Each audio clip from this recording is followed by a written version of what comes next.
care about one sheep like that, that's how you're going to care about my children, Bnei Yisrael. It's a little nice thing that count, because through them we see where a person is really holy. Rabbi Asaf Prisman on the Parsha. This week, Parshas Korach. Small is big. Shalom to everyone. In this week's Parsha for Bnei Chutz La'aretz, Parshas Korach, I would like to discuss a pasuk that's not as commonly spoken about, and that's when Moshe Rabbeinu, after the machloikis he has with Korach, he comes to HaKadosh Baruch Hu and says, please don't answer to their offerings. Why?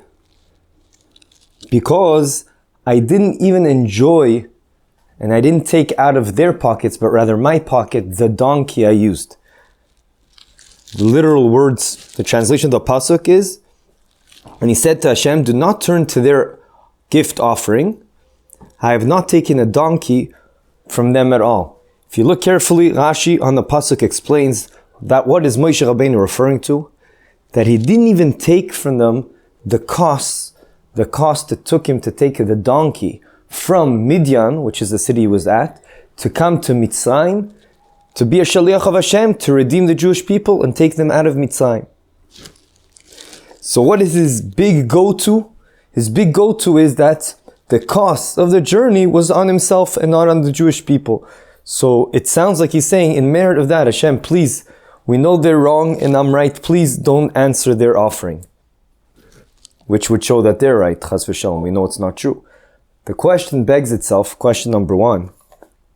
That is the go-to statement, request, or proof that Moshe Rabbeinu is using to show that he's a good person?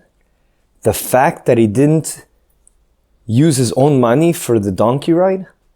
To take himself, his wife, and his son? This needs a bit of hezber.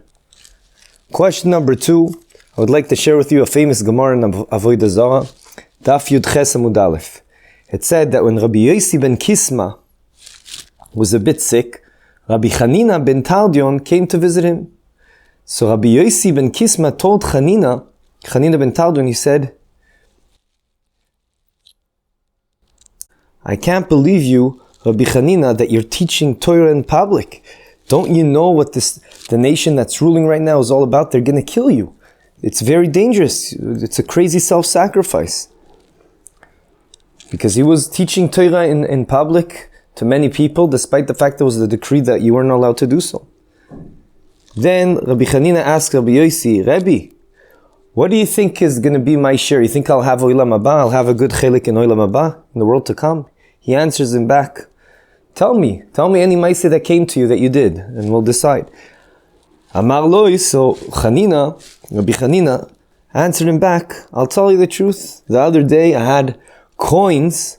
I collected money for the poor people on Purim. It's called Malis Purim. And by accident, it got mixed up with my own personal money.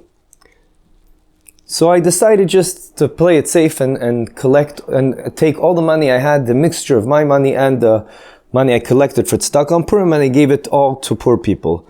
So he answered him back. Rabbi Yosi ben Kisma asked him back, wow, if so, you're going to have a great chelik in Olam Haba. So you see that Rabbi Yosi told him back, if so, we're going to have that's unbelievable what happened there, and you're going to have an amazing chelik in Olam Haba together with me. As it says, Michelkecha yeh chelki umigolcha yeh gorali. Two questions we can add from this piece in the Gemara in Avodah Zarah Daf Yud Ches Amud Aleph. Question number two is, I don't understand. We know that teaching Torah is one of the biggest things ever. That's why the world was created. That keeps the sustenance of the world going. So, and especially in this case, when it was a self-sacrifice to teach Torah, because it wasn't allowed, and he knew his life was at risk. Surely Rabbi Yosi should have been mispail and saying, wow, this is unbelievable what happened here. The fact that you teach Torah, first you're going to have an amazing chelik olam haba. Instead, he said, tell me any maaseh that happened. And question number three is, how come Rabbi Yosi was so mispail? He said, wow, that's unbelievable. That's what you did. You decided to be machmir on yourself and say, I'm going to give all the money I have, the mixture of my money and the tzedakah money I had, and I'm going to give it all to tzedakah. Why is he so mispail from it? Let's not forget who this Rabbi Yosi ben Kisma was. Rabbi Yosi ben Kisma, we know him from the 6th parak in Pirkei Avos, where he says to someone, you can give me all the money and jewels in the world. I'm still not going to be willing to come and be in your city to live there. They wanted to pay him off to come live in their city. They wanted to have more Talmidei Chachamim in their city. We know the positive effect it has. And he said, even if you give me all the money in the world, I wouldn't do so. So why is he getting all excited and saying that this little bit of money that he got, that Rabbi Chanina had in his pocket got mixed with the tzedakah money? He said, I'm giving it all to tzedakah. Why? What happened over here? How can we understand what happened here? To answer all these questions, I would like to share with you a Yesod. Rav Dessler, in his famous Sefer Michtav Meliyahu, in the name of his father, says that when someone does a big act, b'dvarim gdolim, then the real place where the person is holding is not being revealed by that maaseh. Meaning the pnimius, the internal heart of where the person is holding, is not evident when it's a big thing. Why? Because when a person does a big act, a self-sacrifice act, wow, unbelievable, then there is something in the air that helps him do it, because he feels an instant satisfaction. Wow, I'm doing this for a reason. I'm doing this for a cause. And that helps him do it. There's a lot of, he says, hitlahavut, excitement going on when you do something big and you realize it's something big. However, it's dafka with the small things, but dvarim aktanim. That's at face value, okay, big deal. They're not so big. What's the big deal? But it's dafka through them that the pnimius of a person, the internal side of a person, what it's all about, is really revealed by the person. And that's the real place where the person is holding. You know, one of my Rebbe, Rav Davidovich, once told us that you see that there's many Jews out there, Baruch Hashem, that when suddenly they're going to be faced with a question that either their lives will be taken away, or they have to do a huge aveira, a sin, then straight away, without flinching, they say, of course, no way, we're not going to do this aveira. Where do they get those koiches from? So part of the reason is because they realize they're doing a big thing over here. So Baruch Hashem, a lot of Jews are on that level, even though it's not a simple thing, and it shouldn't be taken granted for. But to really understand and see where a person's holding, you see it in his little maisim that he does. Because over there, it's totally 100% lishma. Because there's no instant feeling of wow and excitement. Wow, I'm doing this for a reason, it's an amazing cause. No, but that really shows where a person is holding. This fits very nicely with a famous midrash in Shmois Rabbah, Beis Gimel, that it says, "En HaKadosh Baruch Hu noisen gdula la'adam ad shebodko b'davar katan." HaKadosh Baruch Hu doesn't give something really big to a person until he checks him out, even in a small action, a small thing he does. And the midrash over there goes to explain how HaKadosh Baruch Hu tested out Moshe Rabbeinu and also David HaMelech with small things. And the reason is the same reason we're saying, because how do you really see where a person's holding? It's based on the little actions he does. We saw Moshe Rabbeinu. One of the famous midrashim about Moshe Rabbeinu is that when he was a shepherd, even when he ran after one little sheep, and he saw it was going to look for water, he felt so bad, he took the responsibility, he carried that sheep to water and gave him a bit of drink of water. Okay, it was a little maaseh, but that maaseh says it all. It said when Moshe Rabbeinu was holding, how much he cared for the fellow Jew. That was his mahut, his essence, his pnimius. And that's one of the reasons that HaKadosh Baruch Hu decided you are fitting. If you care about one sheep like that, that's how you're going to care about my children, Bnei Yisrael. This also goes very nicely with the Gemara in the Bava Basra, Daf Tes Vav Amud Beis, that Chazal say that what was the gadlus of Eoiv? It was in the fact that he was willing to give up on even a chatzi pruta, a half a shekel, 50 cents, he was willing to give up for the other. Now it sounds like, okay, big deal, 50 cents, but no, we all know that everyone has the natural inclination to always round the number for his side, whether he's a seller or a buyer. That's a natural instinct. A person that worked on himself, that even that he's not going to do, that shows a big thing. There's a famous, very famous Mishnah at the end of Maseches Makos that says, Rabbi Chanina ben Akashya Omer Ratzah HaKadosh Baruch Hu Lazakot Es Yisrael. The HaKadosh Baruch Hu want to merit Bnei Yisrael, and therefore He gave us a lot of Torah mitzvahs. Lefikach Yirba Lahem Torah mitzvah shneimar Hashem chafetz leman tzidko yagdil Torah v'yadir. This famous Meimra, the Rambam says over here, that a person with one mitzvah, with one kiyum of mitzvah lishma, a person zoiche l'chei olam haba. And he brings a proof, the Rambam over there, from our story. When Rabbi Yosi ben Kisma was sick and Rabbi Chanina ben Teradyon came to visit him, the whole dialogue we spoke about earlier. Says the Maharal, you got to understand what really is happening over here. The Maharal argues a bit on the Rambam, Ayin Sham, the Maharal in Tiferes Yisrael, Perek Hey, at the beginning over there, and he says that you know what's really happening over here? That Maaseh, with Maois Purim, the money of Purim that got mixed up together with his own personal money, and he was still willing to give it all to tzedakah, that reveals where the person was holding. That reveals where Rabbi Chanina ben Teradyon was holding, which is always the same theme that we're saying, that we saw brought down by Rav Dessler b'shem his father, that it shows where a person's holding. It's the little maisim that count, because through them we see where a person's really holding. With that, we can go on and answer all our questions. Question number one was with Moshe Rabbeinu.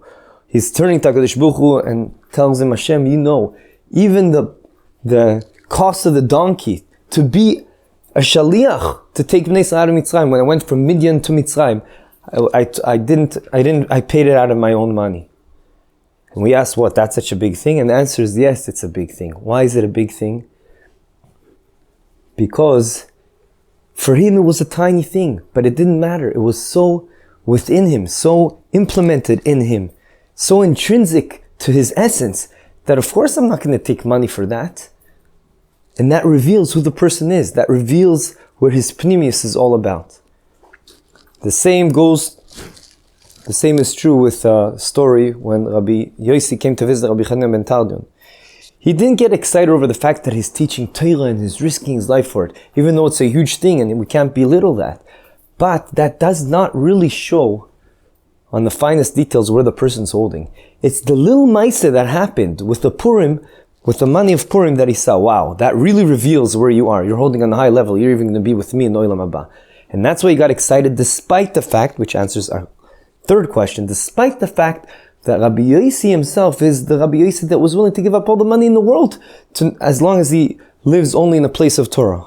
So why is he getting excited about this, a couple of $20 over there that got mixed up in his pocket? Big deal.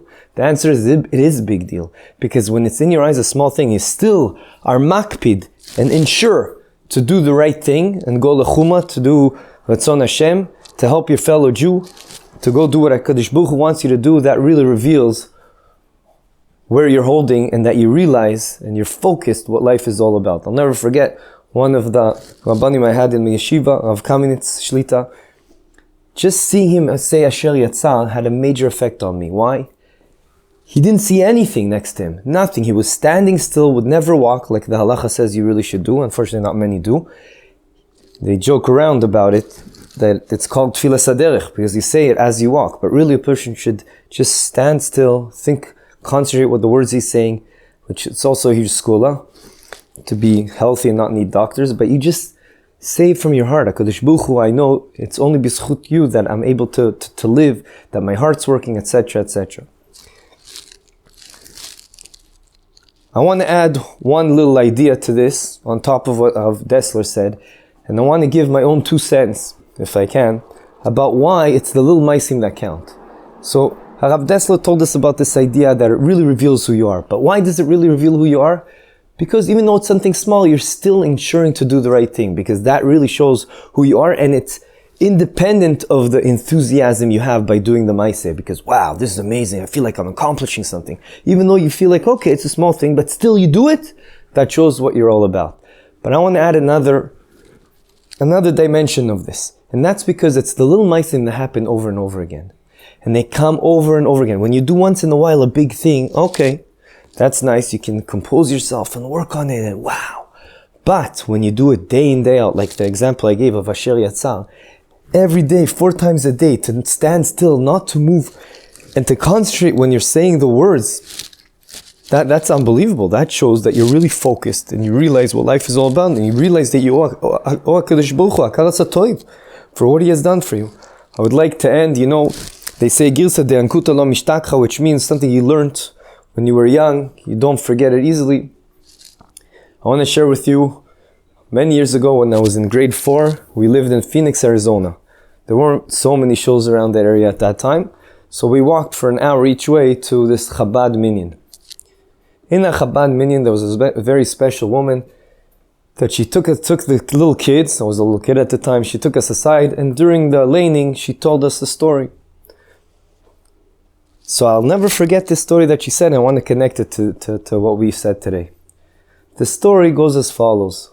Everyone came to the tish for the Admor, for the big Rebbe, and there's a big Indian to see how he eats, because it's a whole, you see that even the way he eats, you see it's Avodas Hashem, like we spoke 3 weeks ago. So as he's having his soup, everyone's getting excited to see the soup, how he eats the soup, and you see that he literally doesn't bend down his head to get the soup, but rather brings a spoon up to his mouth. Because when you bend down, it's more like a behema, like an animal. Everyone's all excited, and this little kid goes, "What's the big deal? I can do that. What's the big deal?" So afterwards they say, "Yeah, what's the big deal? Let's see you do it." So he's having the soup. He takes the first spoonful of soup, and he's working really hard, concentrating, ensuring that his head doesn't go down. You see his head is about to go down, but he just makes it. Everyone says, "Psh, kol hakavod."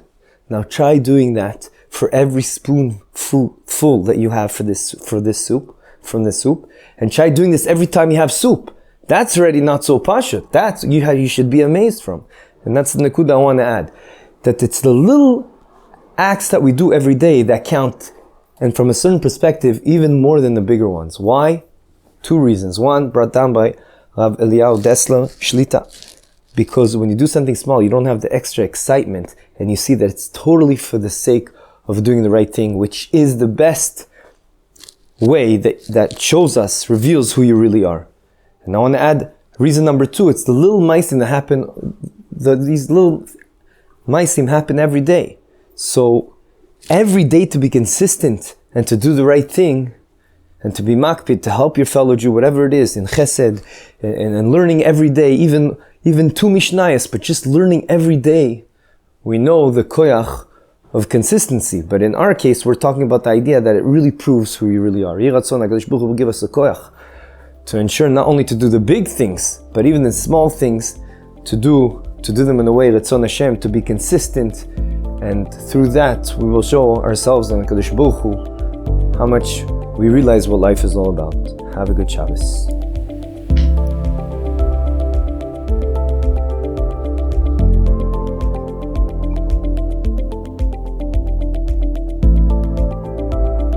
This was the Prisman of Torah with Rabbi Asaf Prisman.